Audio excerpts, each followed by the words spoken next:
Hey, I'm Angelique, also known as The Light. Welcome to my channel. It's going to be a short video. Most of my videos will be short, unless I do a live. But I want to talk about vulnerability today and how I'm realizing not being vulnerable will make you suffer later on in life. So what I'm realizing, I wouldn't say it's a regret because I understand why I am the way I am.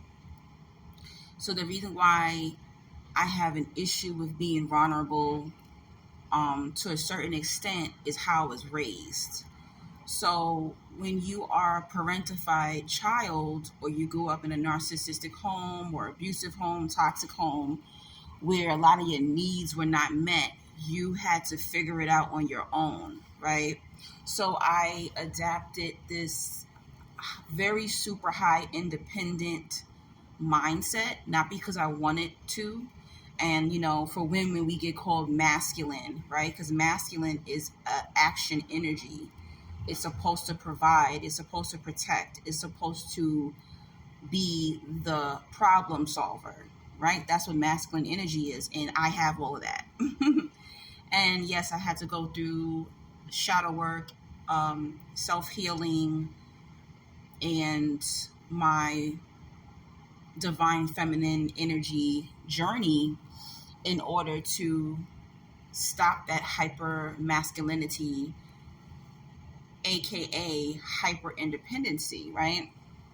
And yes, as adults, we should be our own problem solver. We should depend on ourselves. We should support ourselves. We should try to figure it out before we ask for help sometimes. But it is not normal to be on the planet and not ask for help, especially when there are people around you who are willing to help. And I don't have a community. I don't have family because most of my family has passed on, and I have no friends in New York. I live in New York City. I have no friends in New York. All my friends are spread out around the United States. And technically, the only person I can't ask for help in New York is the guy that I'm seeing right now. Right? So, and he's not even obligated because he's not my husband. Right? But anyway, just to give you a view of what I mean by when you are alone, when you're your own best friend, when you're your own family, you're your own community. Maybe you're not even close to your coworkers or your neighbors or your church family. You can only really depend on yourself. Even if some of you are married and you're living a single married life because your husband or your wife is not really a teammate. Whatever that dynamic may look like, if you do have anyone around you, you need to ask for help. You need to tell people when you're going through something. You need to be transparent. And this is something you have to start practicing. And because I didn't practice this a lot, I suffer in silence. Also, when you don't show the moments when you're crying, when you're sad, when you're mad, when you're suffering, when you're hungry, when you're broke, when you're tired, people start to view you as this superhuman, and they feel as if they can come to you to be energized spiritually. They feel they can only come to you for wisdom. They feel they can only come to you for money. They feel they can only come to you for comfort and compassion, and the list goes on. And imagine your whole life, you're always showing hyper independency. You never show people when you're crying, when you're sad, when you're mad, when you're struggling, when you're broke, when you're hungry. And then all of a sudden, you start asking for help. People are going to look at you like you're a fake.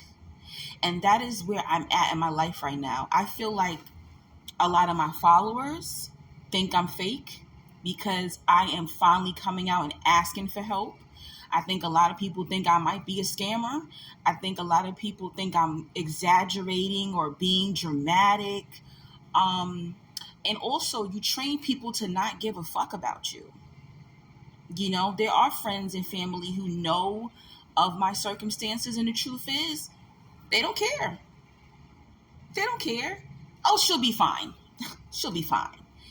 And I think this is why a lot of people, even though I'm not, I don't have thoughts of unaliving myself, but now I understand why when people do unalive themselves, people are like, oh my gosh, I didn't see the signs. You didn't see the signs because most likely those were the people who were hyper independent.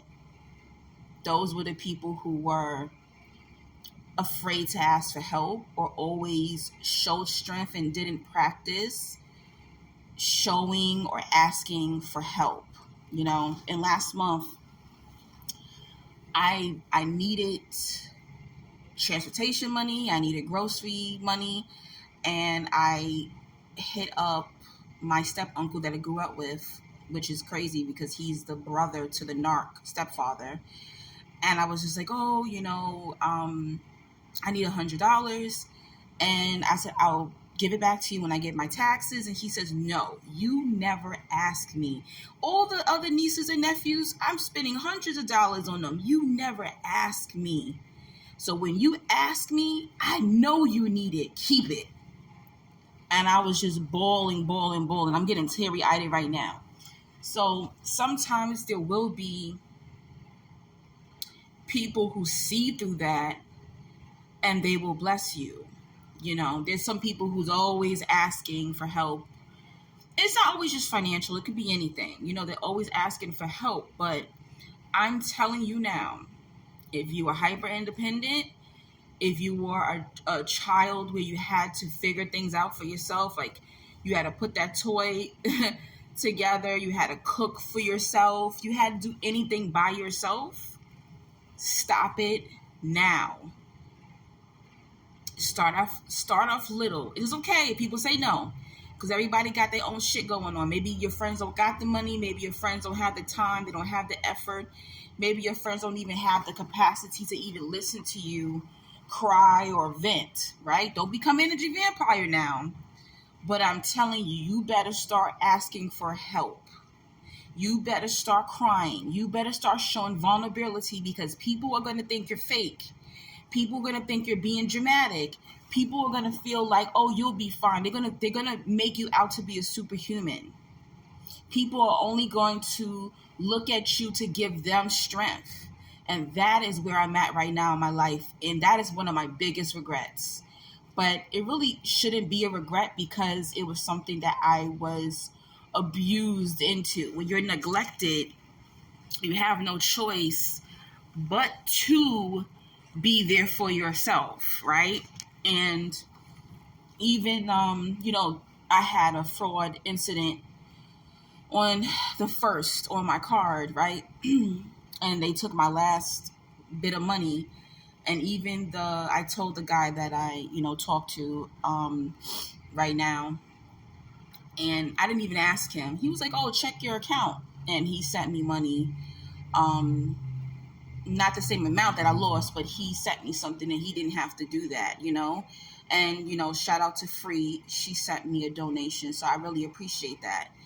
But I'm telling you, and I even had to ask somebody else to borrow some money, And even if it's embarrassing, even if it's shameful and hurtful, you have to get over that feeling. You have to do it. You have to ask for help. You have to talk it out. You have to be vulnerable and tell your story, because it might help somebody else. But I'm done being looked at as this strong, Black, independent woman. I'm done looked at as a superhuman. I am not a superhuman. I cry. I get depressed. I go through shit.